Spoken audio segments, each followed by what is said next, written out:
आतंकी नदीम और सैफुल्लाह का कबूलनामा। एटीएस को सुनाई आतंकी बनने की कहानी। क्यों जाना चाहते थे दोनों आतंकी पाकिस्तान? भारत में आतंक के किस काम को देने वाले थे अंजाम? गिरफ्तारी के बाद आतंकी मोहम्मद नदीम और सैफुल्लाह से पूछताछ का दौर अब भी जारी है।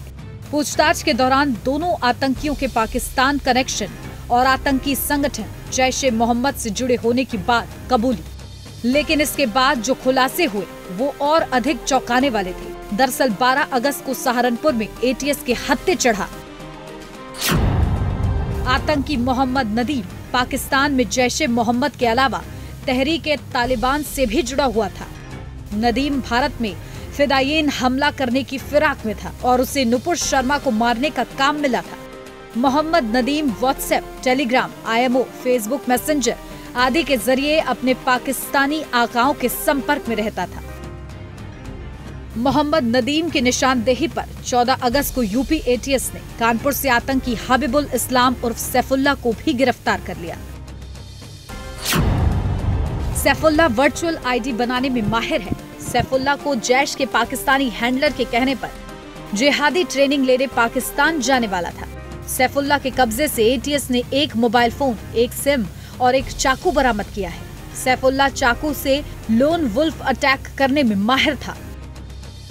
जैश ए मोहम्मद और तहरीक ए तालिबानी से जुड़े दोनों आतंकी यूपी और बिहार के रहने वाले हैं और लंबे समय से भारत में जिहादी कैंपेन चला रहे थे। एटीएस के अनुसार नदीम और सैफुल्लाह ने पूछताछ के दौरान अपने आतंकी बनने की पूरी कहानी बताई। पूछताछ के दौरान एटीएस ने दोनों आतंकियों से कई सवाल पूछे, जिनके जवाब चौंकाने वाले थे।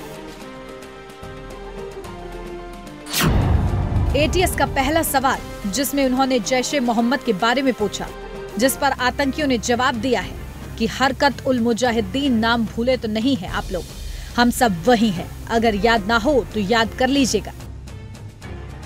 बता दें कि साल 2000 में आतंकी मसूद अजहर ने हरकत उल मुजाहिदीन से अलग होकर ही जैश ए मोहम्मद संगठन बनाया था, जिसके बाद हरकत उल मुजाहिदीन के ज्यादातर सदस्य जैश में शामिल हो गए थे। मसूद अजहर को छुड़ाने के लिए जब जैश ने भारतीय विमान को अगवा किया था, उस वक्त इस संगठन का नाम चर्चा में आया था।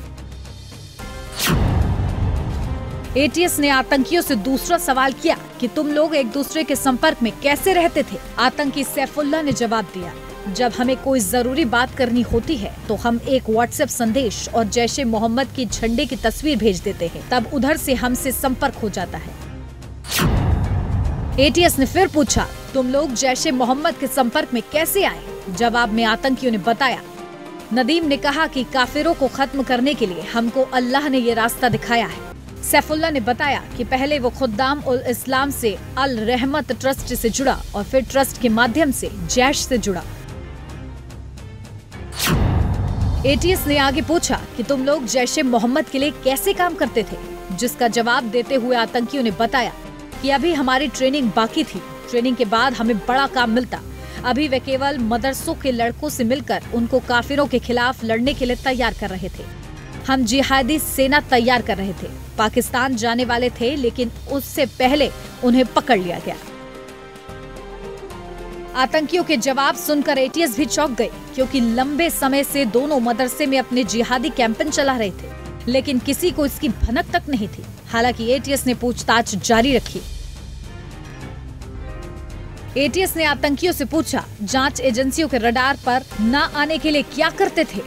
जवाब में आतंकियों ने बताया कि हम लोग कॉल करने के लिए वर्चुअल नंबर का प्रयोग करते थे, जो बात करने के लिए कोड वर्ड का इस्तेमाल करते थे, जैसे टाइम बम को पटाखा, सुतली बम से बनाए जाने वाले देसी बम को रस्सी, हथियार रखने की जगह को लाइब्रेरी या कूड़ेदान कहते थे। दोनों आतंकियों से लंबी पूछताछ के बाद एटीएस ने बताया कि दोनों आतंकी दूसरे आतंकियों से बातचीत के दौरान कोड नेम का इस्तेमाल करते थे। गिरफ्तार किए गए दोनों आतंकी खुद भी एक दूसरे का असली नाम नहीं जानते थे। एटीएस की माने तो आने वाले दिनों में कुछ और भी बड़े खुलासे हो सकते हैं।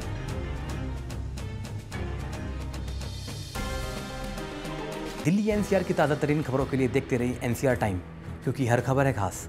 लाइक करें, शेयर करें और सब्सक्राइब करना ना भूलें। और साथ ही साथ कमेंट बॉक्स में अपनी राय लिख के जरूर भेजें।